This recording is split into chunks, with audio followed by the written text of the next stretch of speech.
Good morning, everyone. Thank you very much for joining us on this lovely day. Thank you to all our guests that are joining us online as well. Thank you to everyone that is present here at the delegation. I would like to also formally welcome you to the very last Global Reads of 2022. It's been a long year, it's been a long ride, but we're very excited to be ending the way that we are. And just to give you a few housekeeping rules for today's session, for everyone joining both in person and online, we just kindly ask that everyone stay respectful. Those joining online, keep your microphones muted. Questions will be coming. We'll have some time to take some questions later on, and you can put your questions in the chat. For those who are in person, we have microphones at the very far end of the seating where you can walk up to direct your questions once we get into that session. And without further ado, I would like to welcome Khalil Shariff, CEO, Aga Foundation Canada. Yes, thank you, Carrie. Well, good morning, everyone. My name is Khalil Shariff. I'm the CEO of Aga Foundation Canada, and it is a great delight to welcome you all here at this, our latest edition of Global Reads on this 14th anniversary of the opening of this building. Today, December 6th, 2022. We are here at the delegation of the Ismaili Imamate in Ottawa, the traditional land of the Algonquin and Anishinaabe people, who for centuries exhibited a very important value and ideal of hospitality, because here at the place where the three rivers meet is a place every summer where indigenous people from a very wide geographic region came as guests of the Algonquin in a spirit of exchange, of course, of goods and services, but also of ideas and of relationships. And so today, we carry on that very important tradition of coming together in exchange and to lift our collective horizons for the kind of world we want to see. I'm brimming with enthusiasm about today's conversation because the two people who have agreed to join us today have both in their own right extraordinary international careers and have also been thinking deeply about what Canada's role in relation to those the global issues of our time are. Last week at Global Reads, we talked about climate change. And today, the issue in front of us is forced migration, probably two of the great issues of our time. Omar El Akkad has written an extraordinary book in What Strange Paradise. It is beautifully and stirringly written. And it takes the issue that affects maybe 70, 80, maybe 100 million people on this planet and helps us understand it through the story of one child. If you have not read this book, I will tell you that Obianuju will stay with you for days, maybe for weeks, maybe for years, maybe for your lifetime. Omar has helped us understand this global issue by helping us understand what it means in the life of one child and the people with whom he interacts. And through that, I think we develop not only a sense of empathy, but we see all of us somehow reflected in the dynamics that this young child confronts.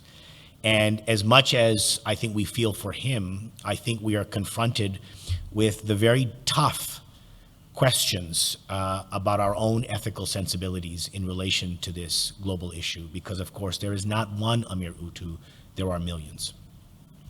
Omar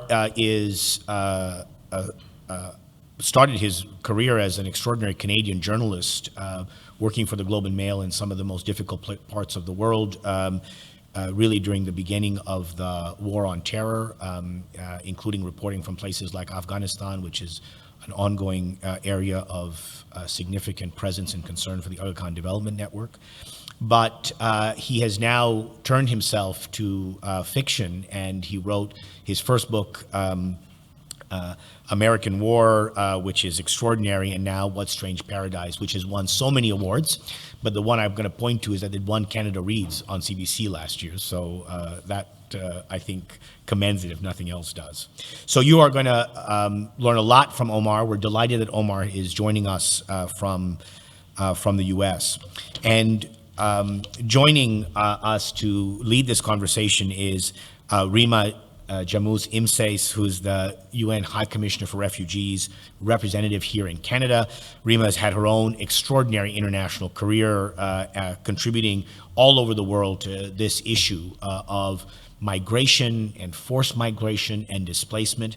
And for the last 3 years has been here in Canada helping us sort through all of our responsibilities and obligations, celebrating where appropriate, and it's often very appropriate, celebrating all the things that Canada has brought to this issue over the last generation, but also challenging us to think about what it means for us into the future.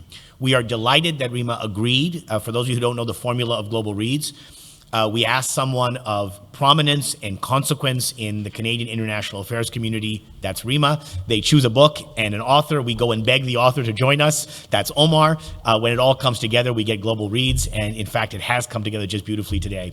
So with that, I'm going to turn it over to Rema and to Omar and ask them to take us through this conversation. Please join me in welcoming Rema and Omar.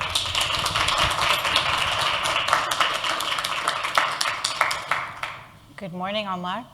And good morning, how are you? Good, thank you. And to all of the distinguished guests in the room who've made time in your day to join us for what I hope will be a very enlightening discussion. Omar, I'm very excited to be doing this. Also want to thank our hosts here for giving us a platform and an opportunity to discuss not only your book, but all the issues that your book seeks to highlight and shine a light on for the world.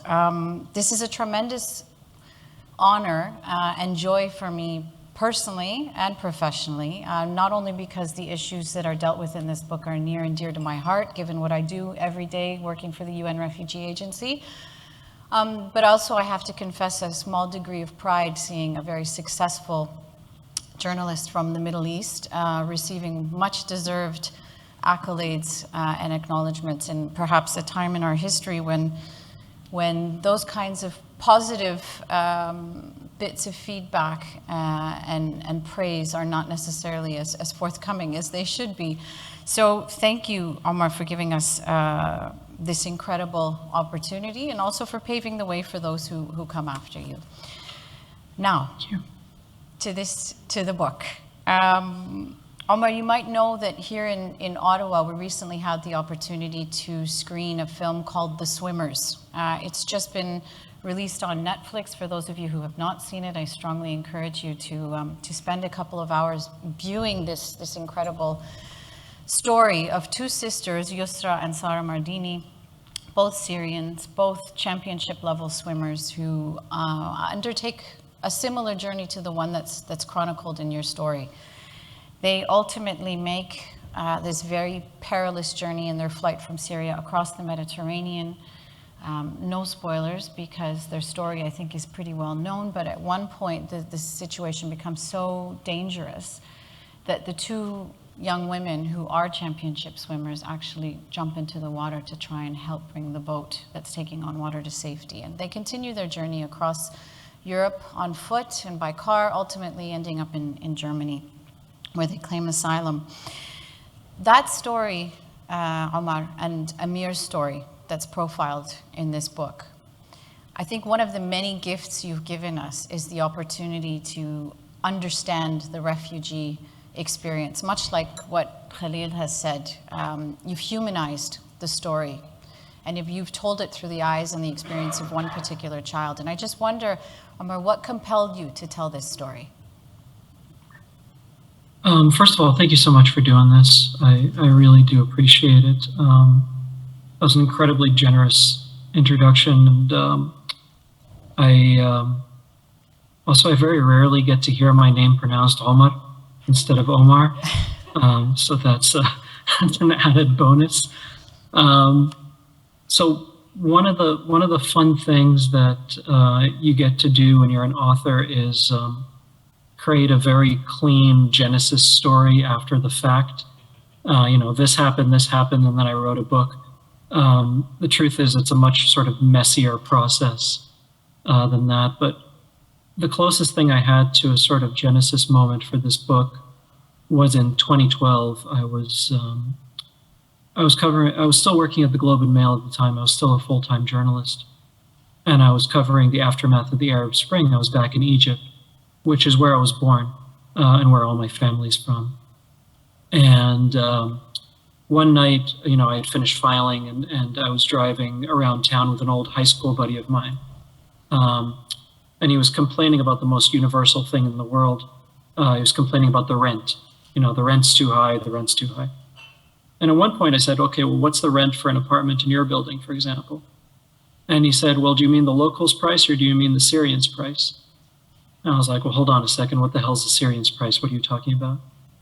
And he said, well, we've had this influx of people come in recently, and you can charge them 3 times as much. I mean, what are they going to do? Go somewhere else? And just the casualness of that cruelty, it quickly became apparent that this wasn't just this guy's apartment. This was like, you go down to buy fruits and vegetables from the stall, the person hears your accent, they put 2 and 2 together, and they realize they could sort of gouge you with impunity. That was the moment in which I started sort of, when I run into these walls where I have trouble understanding how humans can behave the way they do, I often retreat into fiction. Journalism for me is by necessity about answers. If you don't have answers to who, what, where, when, how, you don't have a piece of journalism. Fiction is where I go to sit with questions, and I had a lot of questions from that moment. And so that was the instigating sort of event. And then over the next, basically the better part of 10 years, that instigating moment led to the things that eventually congealed into What Strange Paradise. Omar, you paint and you depict very vivid and real images, and deeply authentic ones in terms of the refugee experience and this journey across the sea in particular. It's one that we encounter almost daily in the work that we do. And so as you read through these pages, you can almost feel, touch, smell the sounds, it all really comes to life with the words on the page. And I wonder, how did you research? You've already alluded to the fact that you were in Cairo, or in Egypt rather, maybe in Alexandria. You'll tell us a bit more. But how did you research? How did you prepare for writing this book such that you ended up in a place where it is such a deeply true and authentic representation of at least some of the stories we encounter? Thank you for that. It was a mess, as any piece of fiction writing I do, it's sort of a mess of different inputs. There was on-the-ground research, which I'm not gonna lie, I sort of took advantage of my time at the Globe. They'll send me somewhere to do thing A, and then I'll do thing A, and then run off and do thing B. Thing B in this case being sort of research for the book. There was also my sort of go-to method of research, which is just research, reading books written by folks who've made this journey, and written by about folks who made this journey. There was also a lot of my own personal experience in there. So I left Egypt when I was 5. My dad had to get the hell out of the country. The political situation was getting bad, and the economic situation was getting bad. And I ended up, he got this job offer in Libya, of all places. And we were sitting at the airport in Cairo, and the way a lot of names work in Arabic is that my middle name is my father's first name, his middle name is his father's first name, and so on and so forth. So my name is Omar Muhammad La'ed, his name is Muhammad Ahmed La'ed, and as any Arab knows, Muhammad Ahmed is an incredibly common combination of names. And it turns out there's somebody with the same name on the terrorism watch list. So we get taken into secondary, he misses his flight, we end up not going to Libya. A little while later, he ends up getting another job offer in Qatar, of all places. And so I end up growing up in, pound for pound, the richest place on earth, instead of Libya, because of a coin toss at an airport.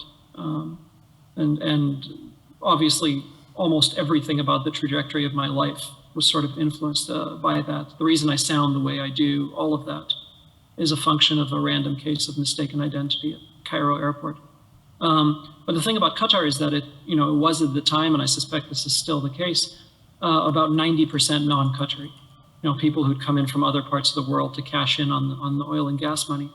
And so when you're growing up in that environment as a kid, you assume that when you're at the beach on the weekend and you meet another kid and you want to make friends, that they're not going to speak your language. And so, you do the hand gestures like, I'm 5, how old are you? That sort of thing. A lot of those little snippets of growing up in that kind of environment end up in the book. There were 2 sort of difficulties in terms of implementing the research. The first is that I think of the book as a repurposed fable. It's a deliberately fantastical book.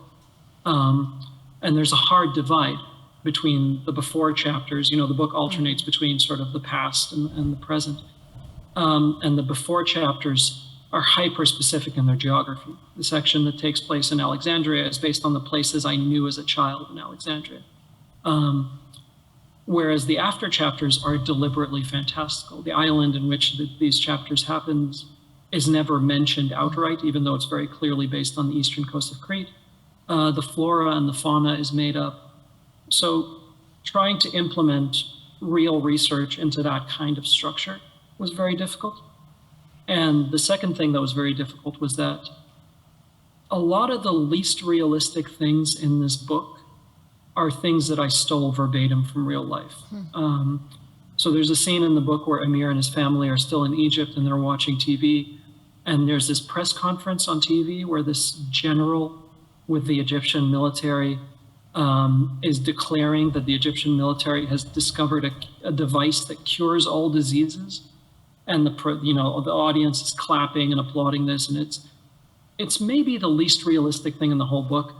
That press conference is on YouTube. You can look it up. It's a real thing that happened. And so you go into the work of fiction, particularly sort of overtly political fiction, thinking that the role of fiction is to intrude on reality. And then you have this weird situation where reality seems to be intruding on the fictional. That was a very difficult thing to sort of wrap my head around when I was doing the research for this book. And yet it all comes together really well. And I think those bits of truth that you've pulled from other sources and other moments in time all very much add to the richness and the authenticity that I mentioned. Omar, if you'll allow me, I'm going to take you to a scene in the book. It's a conversation between Lina and Colonel Kethros at a roadside cafe. And they're talking about recent shipwrecks, the new arrivals that are on the horizon that they expect to make landfall. And they're having this conversation. And Colonel Kethros says the following. He says, "You can't bet your future on work that requires the coming together of people. Not now, not in the way the world is. The days of people coming together are ending. This is a time for coming apart." And when I read that, for me, it resonated. And I thought to myself, in our work at this moment in our history, it can feel a bit overwhelming, trying to capture it, as Khalil did at the outset, in words, the gravity, the scale, the scope of all of these human, often man-made, inflicted disasters, and this sad moment we find ourselves in, whether you're talking about 100 million people displaced around the world, forced to flee their homes for a variety of reasons, whether you're talking about political conflicts that continue to burn with no durable solutions on the horizon, or climate change, whatever the issue might be, it sometimes can feel like humanity is taking one step forward and 10 steps back. That's what came out for me when I read that passage. But I'm very curious to know, what were you thinking, and what was the message that you were trying to convey with that passage? Yeah, it was a weird one because it was written well before the pandemic. And then it was the line that came up quite often, after the book came out, when we were in the sort of that period of pandemic lockdowns and all the rest of it. And so, of course, it felt much more like a reference to that, I suppose, to a lot of people. But I was thinking a little bit about, you talk about these numbers, 100 million human beings, and I think for most people, it can only be thought of as a kind of abstraction. It's almost impossible to sort of conceptualize the number of human beings who are either being driven from their land or having their land driven from them, which is, I suppose, maybe to some people kind of a meaningless distinction, but I do think of the traditional model of thinking about a person who is forced from their land, as opposed to something like climate change, where you might be living in a part of the world that is slowly going underwater, or having a kind of cataclysmic event happen to the land. I wrote this novel before What Strange Paradise. I wrote my first novel called American War, and it's very much on one side of that divide. And I was thinking a little bit about, American War is a very sort of kitchen sink book. There's a lot happening there. There's, speculative. It's full of fake historical documents. And I knew that I couldn't take that mode for the second book because of the subject matter of the second book. This had to be sort of hyper-focused on a human being, on a small group of human beings, precisely because of, especially living in this part of the world, for a lot of people, if you don't have a personal connection to this thing that is happening on the other side of the planet, you can ignore it without consequence. There's almost no consequence to just turning a blind. We have no real count of how many people died and continue to die trying to make this journey. And so I knew that this novel in particular had to be hyper-focused. Because one of the things I was trying to do, and whether I failed or succeeded is an entirely separate story, but one of the things I was trying to do was very deliberately write against the privilege of instantaneous forgetting, where one morning you wake up, you see an image on social media of a boat that went under or somebody who drowned, and you become outraged about it, and then the next morning you wake up and you have to clear your head to make room for the next thing you're going to be outraged about, and you forget all about it. I think if you're going to pick up a novel, you have implicitly agreed to dwell. And what I wanted to do was ask the reader to dwell on a specific situation, on a specific set of human beings, even if they're entirely made up, precisely to get away from the ease with which so many people are able to listen to a number like 100 million and think that is so abstract as to be meaningless to me. So that's sort of what I was trying to do. And Colonel Kethros, the guy who says that line, is a person who is sort of actively in that space of, he has managed to think of what we call, the refugee crisis in a non-abstract way, but in the worst possible non-abstract way. This is a person who's convinced that anyone who's seeking a better life in that mode is, barbarians at the gate, and anything we need to do to stop these people, we need to do. So in the sense, he's the villain of the book, but he's also completely honest with himself about this incredibly racist, xenophobic way in which he views the world. So it was a collision of those two things that I think ends up maybe most clearly in that line you just read. And since Colonel Kethros gives us many of those quotes to reflect on, I want to jump ahead because you just mentioned it, the importance of dwelling and not allowing ourselves to be outraged in the moment, but then immediately turn our attention to the comfortable lives that we live and to forget that outrage. So I want to take you to a scene towards the end of the book, Omar, where Colonel Kethros and Amir are in the boathouse speaking to one another, or rather, Colonel Kethros is speaking to Amir, and he raises this theme of what you just described, this temporary outrage, and he says, "You are the temporary object of their fraudulent outrage, their fraudulent grief. They will march the streets on your behalf. They will write to politicians on your behalf. They will cry on your behalf. But you are to them, in the end, nothing but a hook on which to hang the best possible image of themselves. Today, you are the only boy in the world, and tomorrow, it will be as though you never existed." For me, I read that passage and my mind turned to Ukraine. So a more recent example of what a refugee crisis can look like. And it sounded to me and contained a lot of the hallmarks of so many of the interesting discussions that we've had with people who are new to the refugee issue and the refugee cause, and felt a certain indignation or outrage or a connection, a human connection, because they saw themselves in these people in a way that they didn't see themselves in other refugees or displaced populations. So again, I ask you, Omar, what was your message here? What were you trying to get across? And you touched on it a bit already, so forgive me for dwelling on the point. No, I brought this on myself. I keep talking about them. A little while back, I got a call from someone who runs a sort of TED Talk type, traveling theater thing, where they bring in various speakers and they do these big multimedia presentations. And they asked me to be a part of it, and they were asking for ideas because they were coming to Portland, which is where I spend most of my time now. And at the time, it was coming up on an anniversary of the Guantanamo Bay prison camps. And I had spent quite a bit of time there. I spent most of 2008 going back and forth. So, I said, listen, I have a lot of multimedia from there, a lot of video and audio and that sort of thing. And I could do a presentation about it. And I sort of gave them my pitch.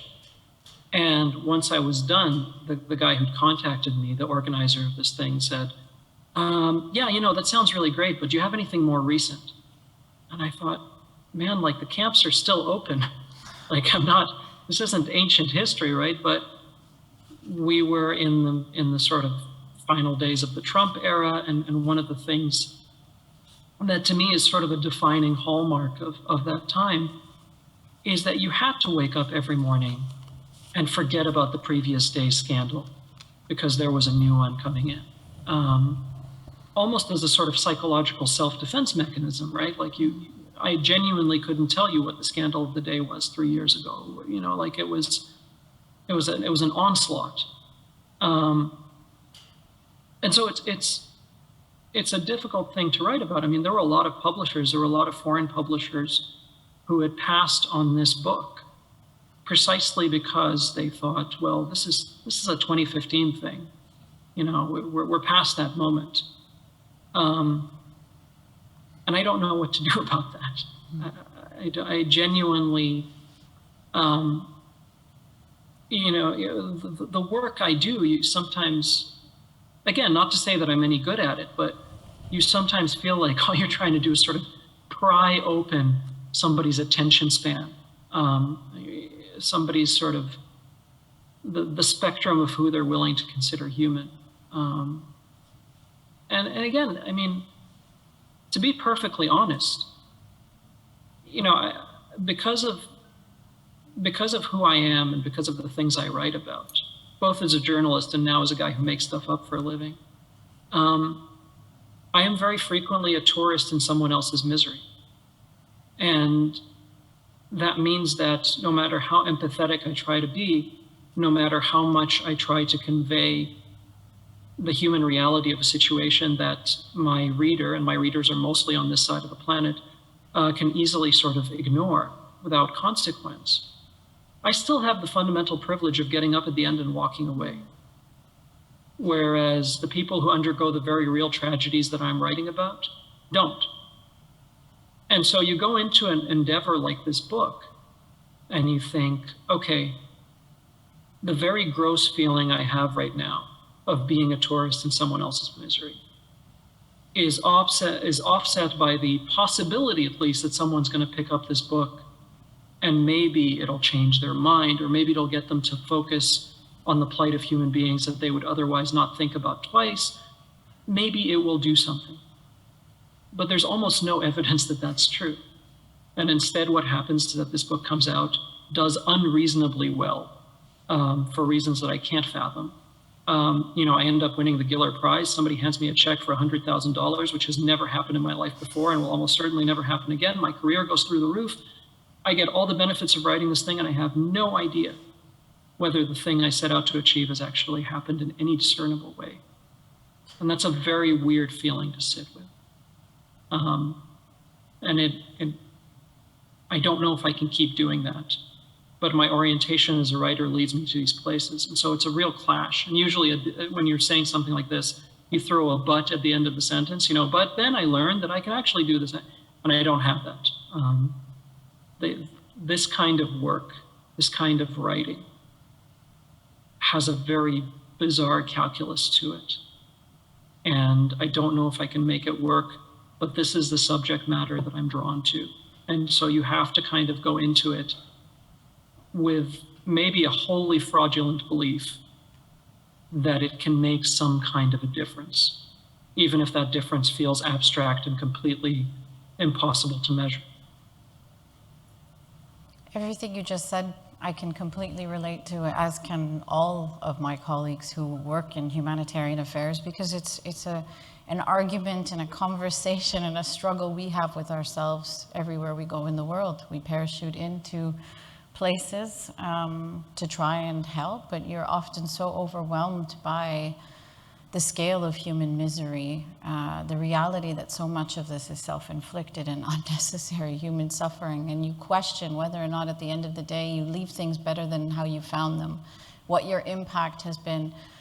But I can tell you the thing I take great comfort in, Omar, and hopefully this will give you some of that as well, is that right alongside, if I can use this word, the evil that humanity is capable of, grows the good right alongside it. And I think you showcase that so well in the story, right? You have the Muhammad, who is the apprentice to the smugglers, and who cynically exploits, people in their time of need, right alongside Vanna and the housekeeper at the hotel and other characters, Madame El-Ward, along the way, who instead reach a hand out to somebody to try and counter the effect of the bad, to do something good. So I hope that brings you some comfort. That's what I tell myself anyway. But on that theme, I wonder, have you received any feedback, aside from the well-deserved praise and the accolades and the recognition you've gotten on a larger scale? Have you heard from individual readers who've contacted you to maybe share some views on the book or tell you their stories? Or I'm sure there's a few in there that might have stayed with you. Yeah, overwhelmingly, they email to yell at me about the ending. I joined them in that. It's difficult to overstate how angry this ending is. In fact, because I'm a deeply insecure person, I will often Google the title of my book just to see what people are saying about it. And if you start Googling What Strange Paradise, Google will suggest, variations of that search. And one of the first things that comes up is, did you mean What Strange Paradise ending explained? So clearly, there's a lot of people out there who are having trouble with that. But one of the interesting things about particularly that is, again, my first novel, American War, is this book that I think of as a deeply Arab book. I couldn't call it Middle Eastern War because nobody on this side of the planet would read it, but it was very much sort of an overlaying of a one people's story onto the heart of the world superpower. And it has, because it came out 4 months into a Trump administration, it has overwhelmingly not been read that way. It's been read as a deeply American book, this sort of like prediction of where the country's going to go. And I thought for sure this wouldn't happen with What Strange Paradise, because What Strange Paradise, again, is a much more focused, much quieter, much more contemporary book. And then the first 4 people who read the manuscript had 4 entirely different interpretations of what the hell was going on in this book. And that's when I knew I was in for a little bit of a ride in terms of what people have interpreted. I remember I got a note from a reader who said, thank you so much for that very hopeful ending in which the man is moving the child's chain out of the way so he can help him up. And I thought, wow, I hope there's more people like you in the world. That is a deeply optimistic reading of that ending. One of the writers, one of my favorite writers in the world, who was kind enough to blurb the book, the blurb where they, on the cover of the book, it says like, this is the best thing I've ever read or whatever. One of the blurbs, I remember getting it and reading it and thinking, thank you so much. This is so generous. I don't know what book you just read. I mean, her interpretation of this novel was so vastly different from anything I had intended. And that used to make me furious. And now I find it to be a very comforting thing.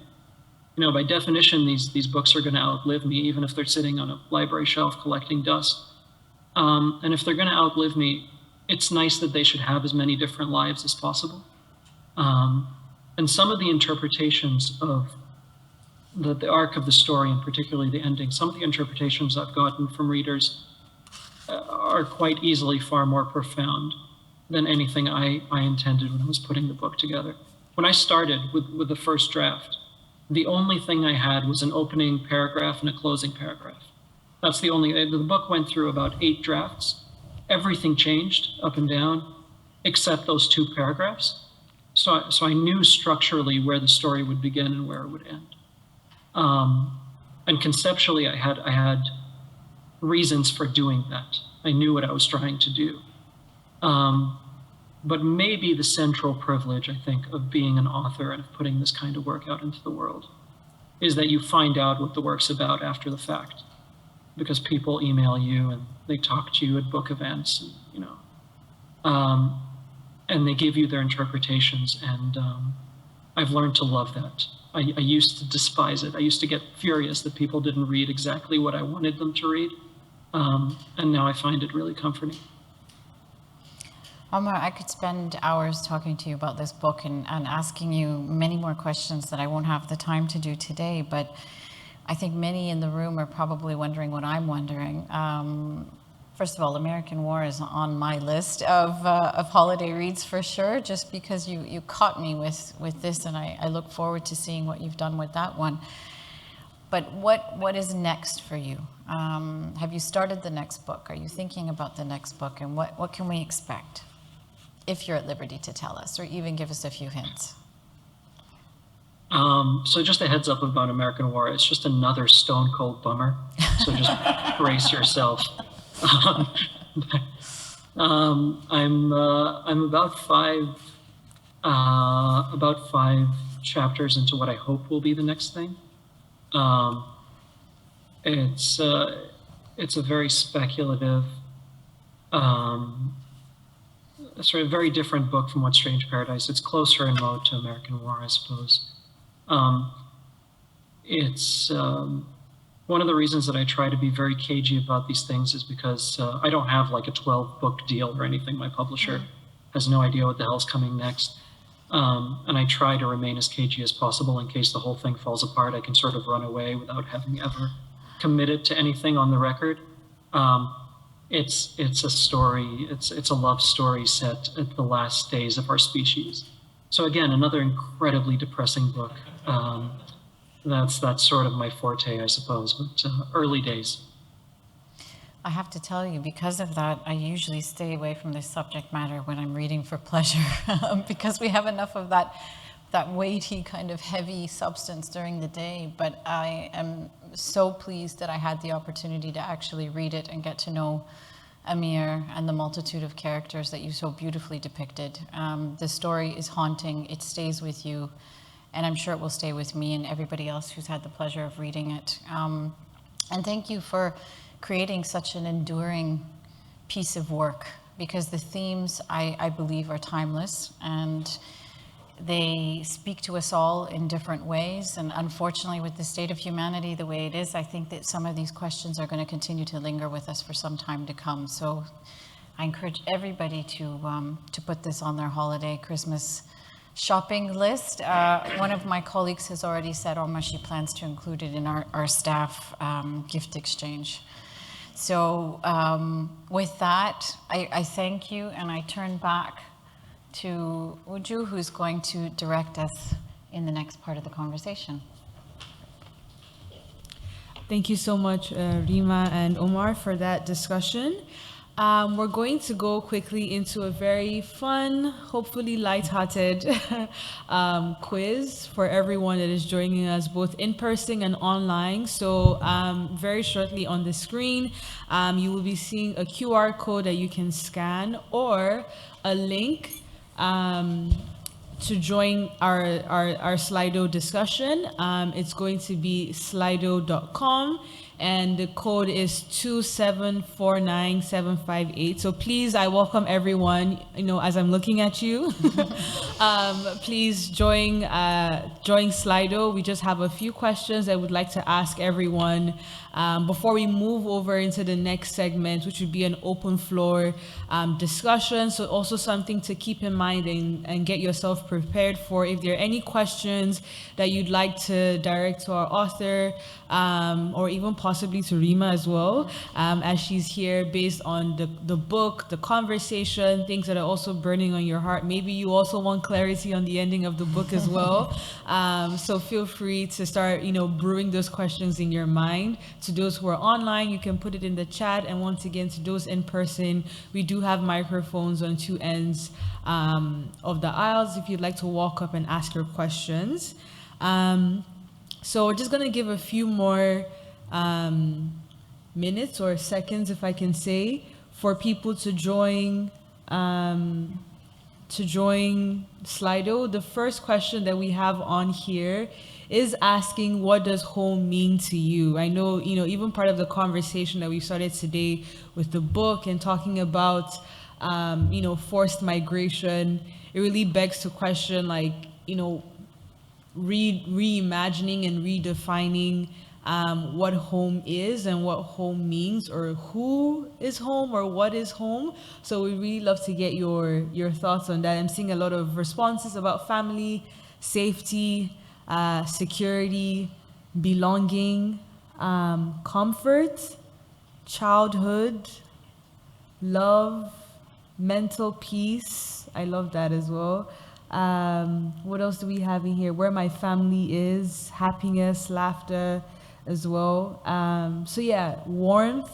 So different ideas, different concepts of the way we interpret who home is, what home is, how we perceive our home, or what our home should be. And I think we can probably work backwards on our questions. So we can probably move to the next question, which is more so about the book.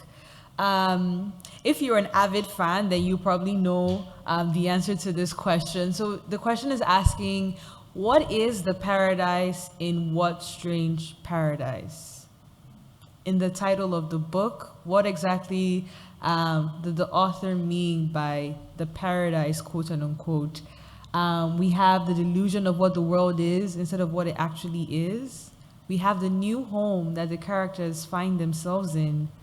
Maybe it's the journey itself to a new home, or it's the delusion of a relationship formed, or the relationships formed along the character's journey. So what do you perceive to be the paradise in What Strange Paradise? A lot of responses are coming in.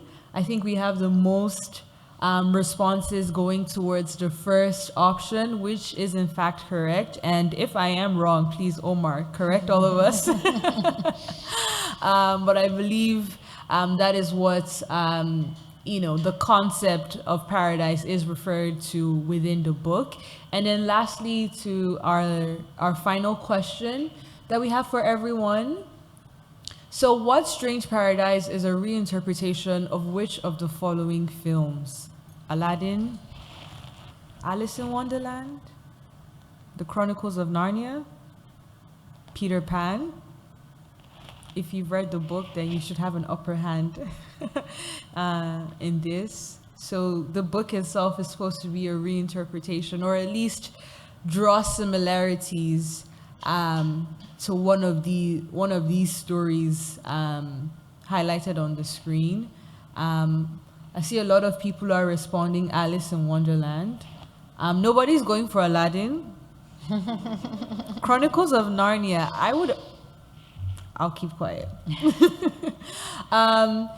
The answer is, in fact, Peter Pan. Yes. The book and the story really draws a lot of parallels with the story Peter Pan. So thank you so much to everyone who has participated in this discussion. Hopefully that gave you a bit more insight into the story, into our author, into our discussion for today. And now we'll be moving over to the next segment of this event, which will be our open floor discussion. I think we'll start with those who are in person. And I think we can bring Omar back on the screen for those of us here. So if you have any questions that you feel like now is your opportunity, you'd like to ask, so you can feel free at the very end. There are microphones that you can use, and then we have a question coming in person. Let me introduce who this person is. This Please. is the ambassador from Qatar. Thank you. Who is going to ask the question. مرحبا يا عمر. مرحبا، ازي حضرتك؟ كيف حالك؟ أنا أخوك السفير خالد المنصوري، سفير دولة قطر في أتوا. كويس إنك ما حكيت كلام بطال عن قطر ولا شيء، ولا كنت كسرت راسك. طب اديني شوية وقت يعني. We'll see how the morning progresses. First, allow me to send my best greetings to you. This is the first time I have seen you. This is the first time I hear about this about you, and let me say that I am very, very proud. So my question will be, before the question is, make sure, please, I am the only ambassador of Qatar in Ottawa, so make sure you send me all your books free. Done, not a problem. Thank you. So, secondly, may I know how old are you, if you don't mind? 40. 40. ما شاء الله. ما يبين عليك والله، يبين عليك 22. So I will get into the real job, as they say, quickly. So have you done have you thought or have you done any kind of mentoring to the young children? Since you are an Arab Western writer now, and alhamdulillah, you've been very successful in your profession. Have you done anything like that, or are you thinking of doing anything like that, or do you have it in your mind? That's my first question. And the second question is a kind of personal, if the people around us will allow me. I am trying to write my life journey in a book, but it's only for my children and my great-grandchildren. So what kind of techniques you would advise me to do? Thank you very much indeed, and please let's connect. Absolutely. Thank you very much for your question. I have a very difficult relationship with Qatar for a variety of reasons, perhaps the most significant being that I grew up there in the sort of late 80s to late 90s. I was there for 11 years. And it is now unrecognizable to me. I grew up in a set of apartment buildings called El Defna, which were near the Sheraton, which used to be the only sort of luxury hotel in Qatar. And now when you look at the Corniche, a picture of the Corniche, it's like the tiniest little thing next to all these Four Seasons. And I was actually, to reference your second question, I was teaching in a few weeks ago, two and a half weeks ago. I was in rural Bangladesh. I was teaching there. And flying in and flying out, I flew in through Doha, which was my first time back in more than a decade. And I didn't get out of the airport. It was during the World Cup. It was very difficult to sort of get out. But I remember that airport being one single hall with a bunch of plastic orange seats, and that was all there was. There was one sort of conveyor belt. And of course, I go back now, and it's the size of a small city. And on one hand, you see that progress, and it's obvious that that's going to happen. But on the other, all of these places where my childhood memories took place, the parking lot where I had my first kiss as a teenager is now a Ritz-Carlton or whatever. It's a very difficult sort of relationship with memory. because of how quickly that country has changed. I try my best to do as much mentorship as I can, cognizant of the fact that I am, I'm a person of limited talent and limited capability. Every time I go into a high school and I talk to student writers, I'm cognizant of the fact that they are probably on their way to becoming much better writers than me. And so I try to tailor my advice to the one advantage I do have over them, which is that I've spent more time on this earth. And so I've had more time to screw up, and can tell them a little bit about the many ways in which I've screwed up, in the hopes that maybe it will lead them to not make the same mistakes. That's the sort of attitude I take. But it is easily one of the most fulfilling parts of this career, when you get to sit not just with young writers, but with new writers. I've mentored new writers who are in their 70s. And it's maybe the single biggest privilege to be able to see what people are working on. You have to be passionate about what you're doing if you're writing something that's going to take years of your life. If you're sitting down to write a memoir, if you're sitting down to write a novel, you are spending years on that. And so you see people at their most passionate, and that's a privilege. So then my very roundabout way of answering your question by saying yes, I try to do as much of that as I can. In terms of advice, there are essentially two canonical pieces of advice that every writer gives every other writer. Read as much as you can and write as much as you can. And those are very well known. Read good books because they're going to give you a certain kind of permission. Read bad books because they're going to give you a different kind of permission. And write as much as you can. The third thing I would add to that, which I think is sort of underrated, is to be kind to yourself during the process of putting words down on paper. The vast majority of writing is rewriting. The first draft is always garbage. And I don't win marathons because I'm a fast runner. I win marathons because I can keep running through the blisters. I'm stubborn. That's my only real talent. And when you're 3 drafts into a story and you've got another 3 or 4 to go, when you're in that bottom of that valley, that's when most people drop out, because all the novelty of the project is gone, but you've still got a ton left to do. So be kind to yourself if the first draft doesn't reflect the thing it was in your head. I used to think of the first draft in sort of an architecture metaphor. The first draft is just the blueprint, and then you're going to construct the building. And now I think of it in terms of the crime scene metaphor. All you're trying to do is just cordon off a bloody mess. Maybe later on you'll find out who did it, or that sort of thing. But all you're trying to do is sort of wrap the area up. And so when you're in that process in the early stages of writing down, specifically something that is as close to you as your own life journey, be kind to yourself if it doesn't feel the way it does on paper that it did in your head, because it never does. Thomas Mann has that very famous quote about a writer is someone for whom writing is more difficult than it is for other people. Keep that in mind when you're putting something like this together. That would be the central piece of advice I would give.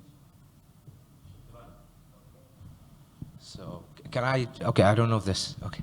Well, you're lucky today to have both the Qatari and the Egyptian ambassador here. Coming back to your origin.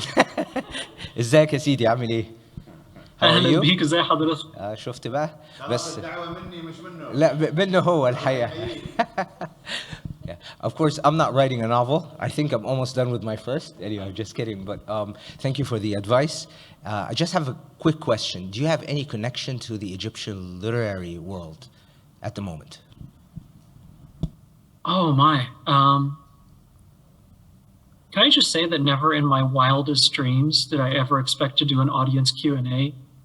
And the first 2 questions are from the ambassadors of the 2 countries where I spent the first 16 years of my life. That is astounding to me. No one's going to believe me when I tell them this. I'm going to call my mom after we're done with this, and she's not going to believe a word of what I say. So my father, I mean, so my family's Egyptian dating back many, many generations. You know, Egypt's in my blood.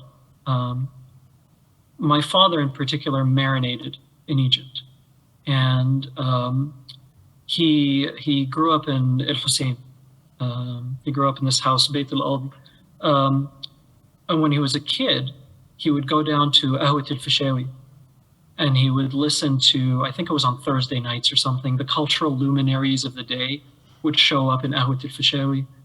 And chief among them was Naguib Mahfouz. And Naguib Mahfouz would hold court. And my dad, who was a kid at the time, would sneak in and he would listen to all of this, and they would have these poetry battles, you know, battles of free verse and that sort of thing. And Hag al-Fishawi, who ran the place, would let the kids hang around until things got a little too dirty or too profane, and then he would shoo them away with a broom. That was the first story my dad told me that I remember being about literature and about storytelling. And it for a long time sort of shaped my thinking about how mythical it could be to be someone who tells stories. One of the very first things that happened when we got to Qatar is that my parents put me in British and American schools, which is what you do, right? And that's why I sound like this. That's why if I called you up on the phone and told you my name was John Smith, you'd probably believe me, because I sound like this. If I start speaking Arabic, every single Arabic speaker in the room would immediately know that I was Egyptian. The Egyptian accent is not subtle, and I still have that.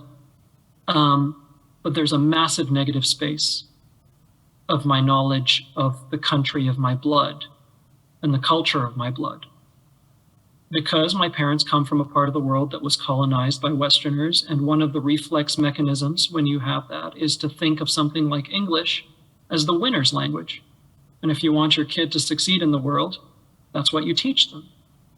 And for a long time, I was in that mode. And it was many years later that I started thinking of how much I had missed out of my own culture, of the culture of my family and the culture of my background, because I convinced myself that this was the way to be in the world.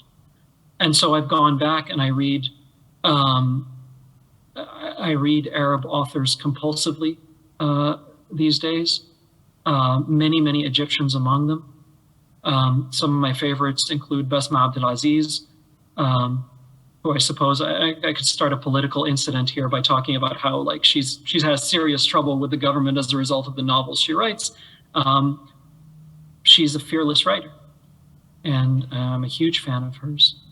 There are journalists in Egypt who are doing outstanding work. And I used to be really proud of how little I knew of my own background, because I'd spent all my time working on this. And I'm not so proud of that anymore. And I go back as often as I can to catch up on something that I missed out on as a result of the kind of upbringing I had. But to answer your question, you know, this is my very roundabout way of saying that it's, that place is in my marrow, and all my issues with Egypt as a functioning system aside, I can never get away from that place. It's in my blood. When my father died suddenly in 2010, and he always wanted to be buried back home, and we ended up flying the body back to Egypt. And I remember this distinctly. He had been on a cruise with my mother in Italy, and he died suddenly of a heart attack. So I fly out to Italy, and we're in this weird process of trying to get documents from 3 different governments, you know, Canada, Italy, Egypt, to make sure that all the paperwork is sorted out. And we fly into Egypt finally. And it's during the end of Ramadan. So this would have been August of that year. And we fly in at about, 2 in the morning, 3 in the morning. And I guess that bodies have to go through the military part of the airport or something like that. Anyway, we find ourselves in this desk. And it's this very bored, woman who's a bureaucrat at the airport, and she looks at our papers and she's like, "Oh, you screwed this up. You have none of the right paperwork." And so technically, I guess we're committing a crime or something, and we don't know what to do. I can't fly back to Egypt. I'm standing there with my father's body. I'm obviously a wreck. And my cousin finally just says, he's an Egyptian Muslim and he just wants to be buried at home. And the woman just looks at us and stamps the forms and lets us through, which is the most Egyptian thing that could possibly happen, right? Like if you lived in Egypt, this is such an Egyptian thing to happen. And she did this for us. And we went to El Hussein and they prayed over the body. We went to the City of the Dead and we buried him in the El Akkad mausoleum. And it was one of the last times I've been there.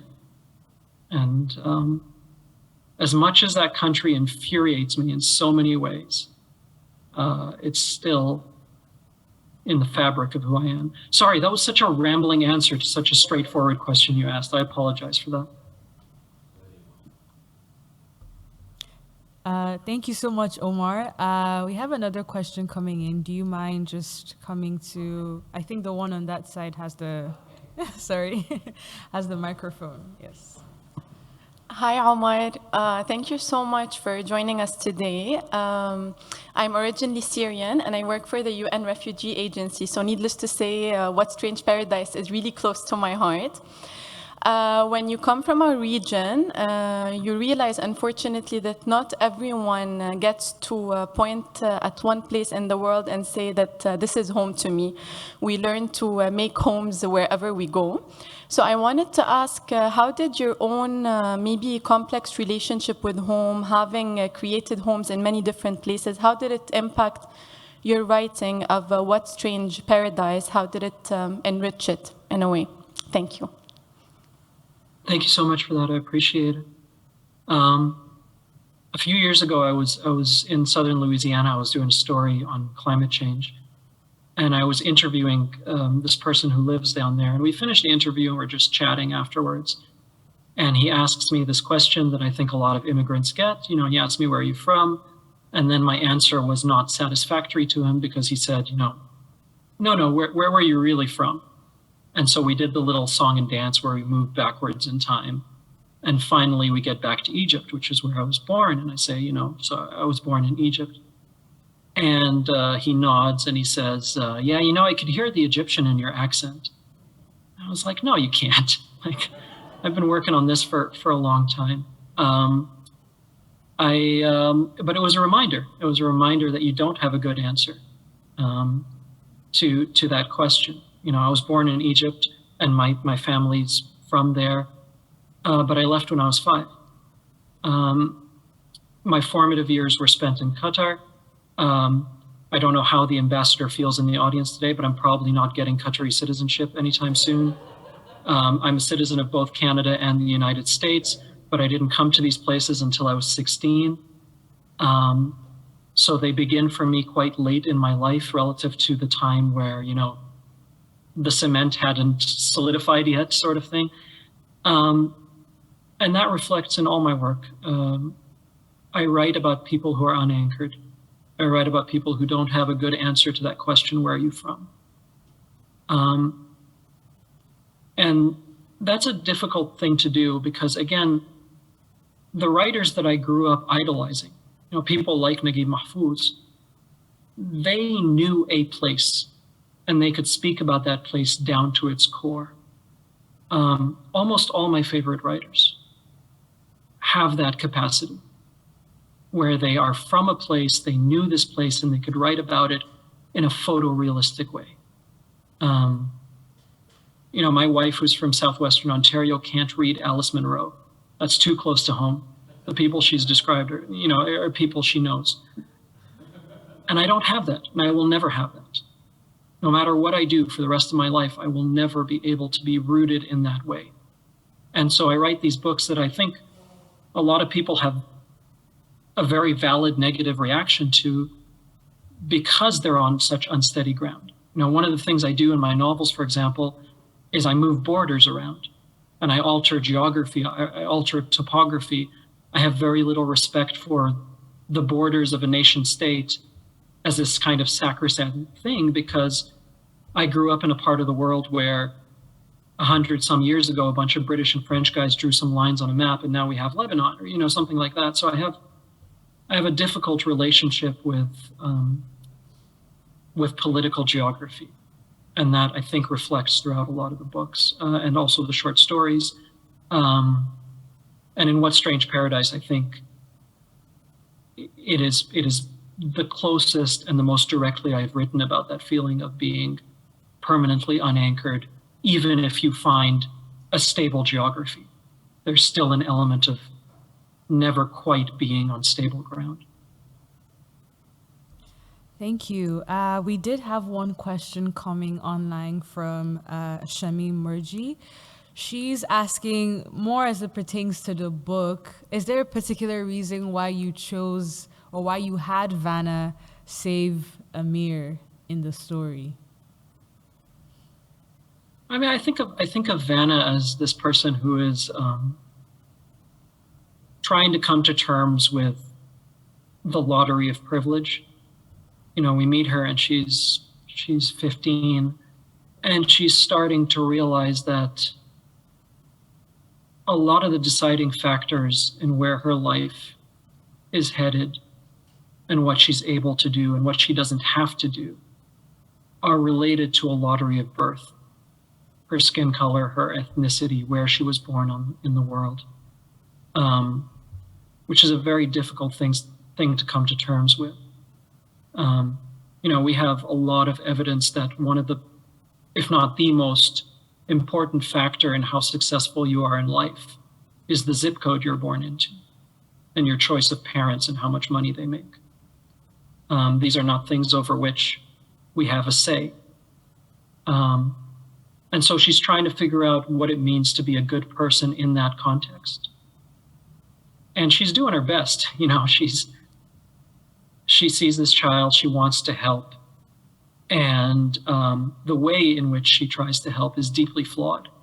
There are times where she lies to this child to achieve a particular end that she thinks of as being the most positive end, which is maybe not the healthiest way to go about this. But she's young and she's trying to come to terms with something that is so much bigger than she is.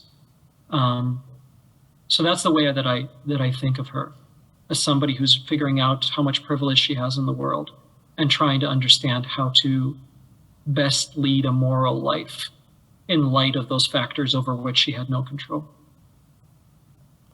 Thank you. I'm assuming we have no further questions. Before we move over into the next segments, which would be our book draw, I would just welcome my colleague to help me. We'll be picking out a name from one of you here in person to win a copy of Omar's book, which he has kindly gifted us to give to one of you. And also for those who will be joining online, we'll also be conducting a virtual giveaway to one of our attendees as well. But before we move into that segment, I would like to thank Rema and Omar once again for being here, for being a part of this conversation, for taking out time to be with us all today. I think we can all agree was really, really great to have you both. So thank you once again, and we can just give them a round of applause so you can head over to your seats.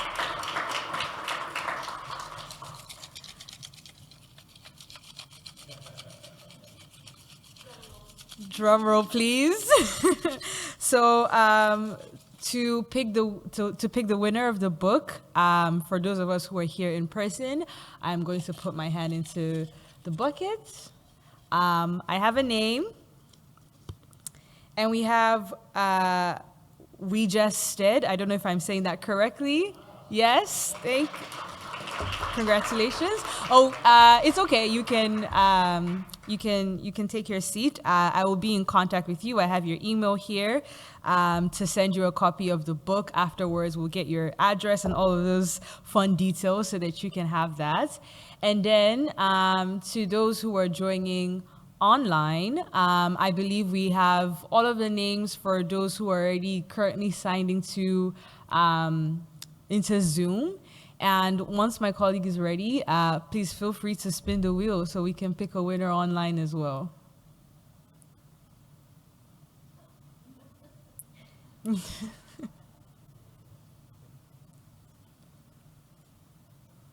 That's close. Eugenie Laurenti, congratulations for winning the book. If you don't mind, I will just like you to note this email address, akfc.events. That's events in plural at akdn.org. Please shoot us an email so that we have the most up-to-date version of your contact information. But it will also take note of your name and your details as long as you're registered. But again, feel free to send us an email to akfc.events@akdn.org. So congratulations once again. And I'm sorry if I mispronounced your name. I feel like I did, but please accept my apologies. And then to wrap up today's session, before we head over into our concluding remarks, I would like to remind everyone who is here in person, if you remember when you sat on your seats, if you're not sitting on it, there was a little card that was on your seat that has a QR code, which we would like you to scan. We'd like to get your feedback on how today's session went, your thoughts, any ideas you have, any recommendations for books that you'd also like us to discuss, because into the new year, we will be continuing with Global Read. So please feel free to use that card to scan the QR code. And I think it's also going to come up on the screen for those who are also joining us virtually. We'd also like to get your feedback, to hear from you. So please feel free to just take some time out to give us some feedback on our survey, as we'd love to get your input and to hear from you. And to wrap up today's session, I would once again like to invite Khalil to come and give us some concluding remarks. Well, thank you very much, Uju, and let me thank you all for joining us both online and in person. Your Excellencies, the Ambassador from Qatar and Egypt, a real delight to have you here. All old friends and you. We've got some really important old friends in the audience, so it's a delight to have you with us. Omar and Reem, for this conversation, we are in your debt. You'll have already gathered from the way Reem produced the conversation that the book is a series of very evocative scenes that stay with you. And I thought I might end with just one that stayed with me. This is a scene from the journey that Amir takes on this boat from Alexandria to the unnamed island. It is packed. They're sitting cheek by jowl on 2 or 3 levels of this boat, and it's clearly not safe. And at one point, darkness descends and it's pitch black, and there's a tussle because there's a flashlight somewhere amongst someone has a flashlight, and so there's a tussle about using it for everybody rather than just using it for this one person. I think he's reading his book, and there's a scene after the tussle when someone grabs it and is able to hang it for the benefit of everyone, and he says, this is the passage from the book. It says there, the Syrian said, addressing another man from whom he'd apparently wrestled away the flashlight, "What kind of person," he says, "tries to keep light for himself?"